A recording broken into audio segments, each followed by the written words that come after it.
শাহরুখ খান, সাকিব খান, ঠিক না বেঠি? এরে যুবক, ও দুনিয়ার মানুষ, মাথার চুল থেকে পায়ের নখ পর্যন্ত সব হবে কার মতন? নবীজির আদেশ মতন, নবীজির তরিকায়, ঠিক না বেঠি? মাথার চুলের কাটিং হবে নবীজির আদর্শ মতন, দাড়ি হবে নবীজির আদর্শ মতন, গায়ের পোশাক হবে নবীর আদর্শের মতন, ঠিক না বেঠিক? আল্লাহ, রাস্তা দিয়ে চলতে হবে নবীর আদর্শ মতন, বিয়ে শাদী করতে হবে নবীর আদর্শ মতন, সন্তান জন্ম দেওয়া লাগবে নবীর আদর্শ মতন, সন্তান লালন পালন করা লাগবে নবীর আদর্শ মতন, চাকরি করা লাগবে নবীর আদর্শ মতন, ব্যবসা করা লাগবে নবীর আদর্শ মতন, কৃষি কাজ করা লাগবে নবীর আদর্শ মতন। আওয়াজে বলেন ঠিক না বেঠিক? ব্যক্তিগত জীবন নবীর আদর্শ মতন, পারিবারিক জীবন নবীর আদর্শ মতন, সামাজিক জীবন নবীর আদর্শ মতন, রাষ্ট্রীয় জীবন নবীর আদর্শ মতন, আন্তর্জাতিক জীবন নবীর আদর্শ মতন, ঠিক না বেঠিক? নবীরে ভালোবাসি, নবীরে ভালোবাসি, আশেকে রাসূল, বিশ্ব আশেকে রাসূল সাইনবোর্ড টানাইছে শয়তান, ওর মুখে দাড়ি নাই। বিশ্ব আশেকে রাসূল, ওর নাম কি? বিশ্ব, দেখেন, বিশ্ব আশেক রাসূল সাইনবোর্ড টানাইছে। এই বিশ্ব আশেক রাসূলের দরবারের যিনি চেয়ারম্যান, ওনার মুখে নাম কমুনা, নাম কমুনা, নাম করলে তো চিনবেনি, খুঁজে বাই করেন। বিশ্ব আশেক রাসূলের সাইনবোর্ড লাগাইছে, বিশ্ব আশেক না, বিশ্ব আশেক রাসূলের সাইনবোর্ড টানাইছে মুখে। হাই রে কপাল পোড়া, তুই বিশ্ব আশেক রাসূল না বিশ্ব শয়তানের আশেক? ও বিশ্ব রাসূলের আশেক না বিশ্ব শয়তানের? বদমাশ কোথাকার! আশেক রাসূল এত সস্তা, রহমাতাল লিল আলামিন, যুদ্ধের জন্য সেনাবাহিনী প্রস্তুত করতেছে, যুদ্ধের জন্য সেনাবাহিনী প্রস্তুত করতেছে, যুদ্ধ তৈরি করতেছে। আল্লাহর এক বান্দা কুলের দুধের শিশুকে কুলে নিয়ে রহমাতাল লিল আলামিনের দরবারে আসছে। আয়েশা বলে, নবী গো, আমার স্বামী তো আগেই যুদ্ধের ময়দানে শহীদ হয়ে গেছে, আমার কোনো বড় ছেলে সন্তান নাই, আমি তো মহিলা মানুষ, যুদ্ধে যাওয়ার তো পারমিশন আমার না। নবী গো, আমার এই কুলের শিশু ছাড়া আপনার সাথে আর কারে দিব, আমার কেউ না। নবী গো, আপনি দয়া করে আমার শিশুটারে যুদ্ধের ময়দানে নিয়ে যান। নবী বলতেছে, মহিলা, তোমার স্বামী নাই, বড় ছেলে সন্তান নাই, তুমি মহিলা মানুষ, যুদ্ধে যাইতে পারবা না, সবই বুঝলাম, কিন্তু তোমার কুলের দুধের শিশু কেমনে যুদ্ধের ময়দানে যাবে? ওকে যুদ্ধের ময়দানে গিয়ে আমি কি করব? ঘোড়া চালাইতে পারবে না, তীর তলোয়ার চালাইতে পারবে না। মহিলা বলে, নবী গো, আমিও জানি আমার শিশু ঘোড়া দৌড়াইতে পারবে না, তলোয়ার চালাইতে পারবে না। নবী গো, কাফের মুশরিকরা যখন আপনাকে লক্ষ্য করে তীর মারবে, আমার কোলের শিশুরে ঢাল হিসেবে আপনি ব্যবহার করবে। আমার সন্তানের কলিজার টুকরা হয়ে দুনিয়া থেকে বিদায় হয়ে যাক, আমার আফসোস নাই। আমার দয়ার নবী শরীরে যেন কাফেরের তীর না লাগে। এই আশিকে রাসূল, এশকের দরিয়ায় তোমরা, এশকের দরিয়ায় তোমরা দাও না গো সাঁতার, দুই নয়নে পাইবা একদিন নবীজির দিদার। নবীজির হায়াত কালে প্রাণ ভরিয়া দেখে নিল সাহাবার দলে, জীবন করিল কুরবান, জীবন করিল কুরবান প্রেমেতে যাহার, দুই নয়নে পাইবা একদিন নবীজির দিদার। ওয়াসকুরুনি আশিক ছিল, নবীজির প্রেমে দাদ ভাঙ্গিল, দয়াল নবীজি দিলেন তারে, দয়াল নবীজি দিলেন তারে জুব্বাও পহার, দুই নয়নে পাইবা একদিন নবীজির দিদার।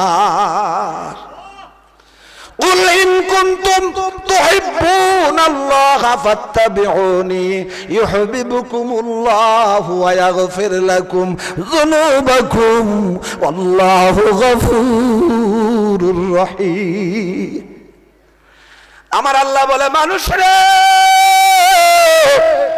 কবরে যদি শান্তি চাও, হাসরের ময়দানে যদি শান্তি চাও, জাহান্নামের আগুন থেকে যদি বাঁচতে চাও, জান্নাতের মেহমান যদি হতে চাও, তাহলে আমার নবীরে ভালোবাসো। আমি আল্লাহ তোমারে ভালোবাসা তোমার গুনাহ মাফ কইরা আমার জান্নাতের মেহমান বানায়া দিমু।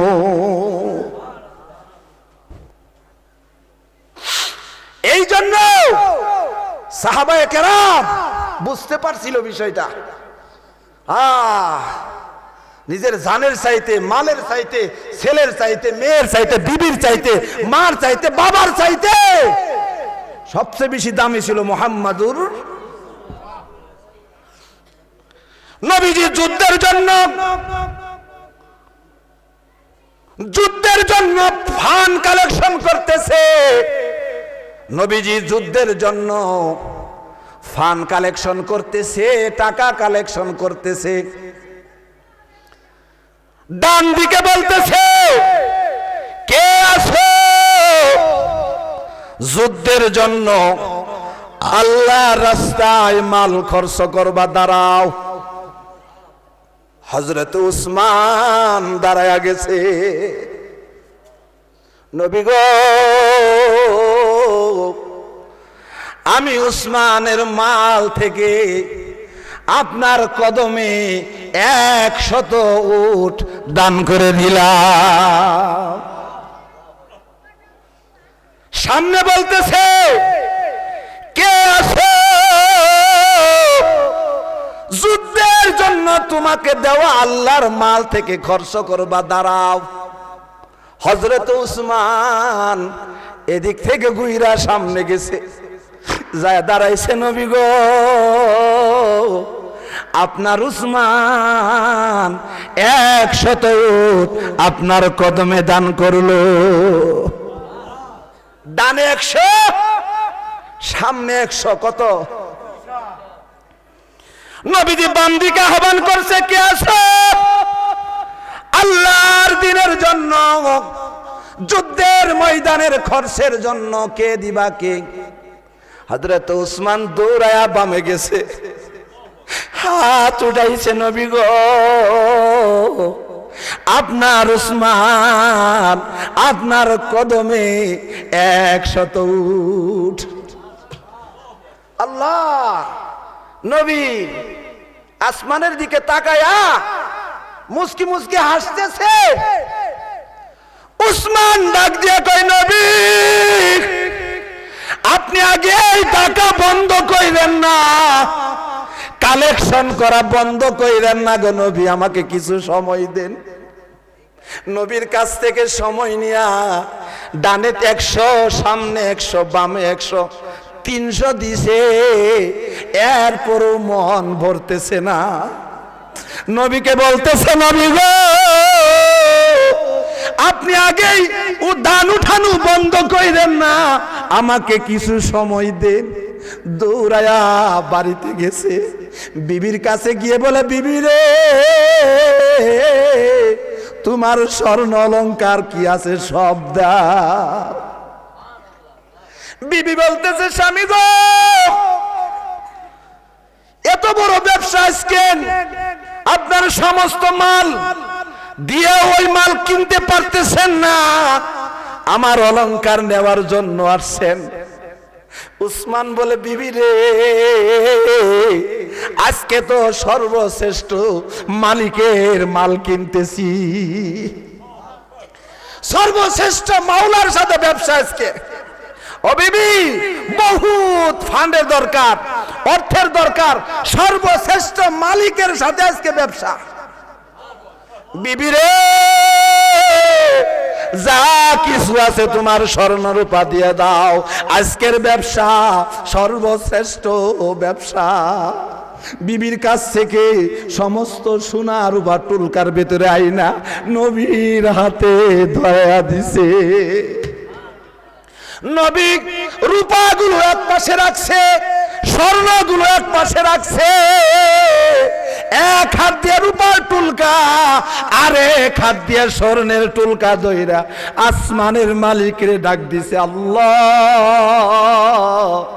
আমি তোমার বন্ধু জমিনে উসমানের উপর রাজি হয়ে গেলাম, তুমি আসমানে উসমানের উপর রাজি হয়ে যাও।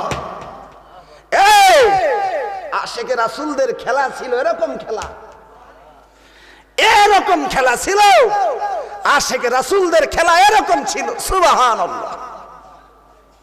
2.5 বছর পূর্বে, 2.5 বছর পূর্বে জানাইছে আবু বকর, মক্কার পরিস্থিতি ভালো না, যে কোনো সময় আল্লাহর হুকুম আসলে আমাদের মদিনায় যাইতে হবে হিজরত করে। 2.5 বছর পূর্বে যেদিন রাত্রে নবীজির উপর হিজরতের আদেশ আসলো, মধ্যরাত্রি নবীজি সর্বপ্রথম দৌড়ায় আবু বকরের দরজায় গিয়ে নক দিছে, সাথে সাথে দরজা খুলে আবু বকর বলতেছে, ইয়া রাসূলুল্লাহ আমি রেডি। 2.5 বছর আগে ইঙ্গিত দিছিল। কত বছর আগে? আবু বকর আপনি কি ঘুমান নাই? আবু বকর বলে, নবী গো আজ থেকে প্রায় 2.5 বছর পূর্বে আপনি আমাকে ইশারা দিয়েছিলাম, আবু বকর মক্কার পরিস্থিতি ভালো না, আল্লাহর আদেশ আসলে মক্কা থেকে মদিনায় হিজরত করব, আমি আপনার সফর সঙ্গী হিসেবে থাকব। আপনি যখন এই কথা বলেছিলেন নবী গো, ওই দিনের পর থেকে আপনার আবু বকর বিছানায় পিঠ লাগায় না। রাতের বেলা হইলে দরজার ভিতরে কান লাগায়া দাঁড়ায়া থাকতাম, কোন সময় জানি আমার দয়ার নবী মায়ার নবী আয়েশা ডাক দিব, আমি যদি শুনতে না পাই, আমার নবীর যদি কাফের মুশরিকরা আয়েশা আক্রমণ করে, আল্লাহর আদালতে আমি কি জবাব দিব?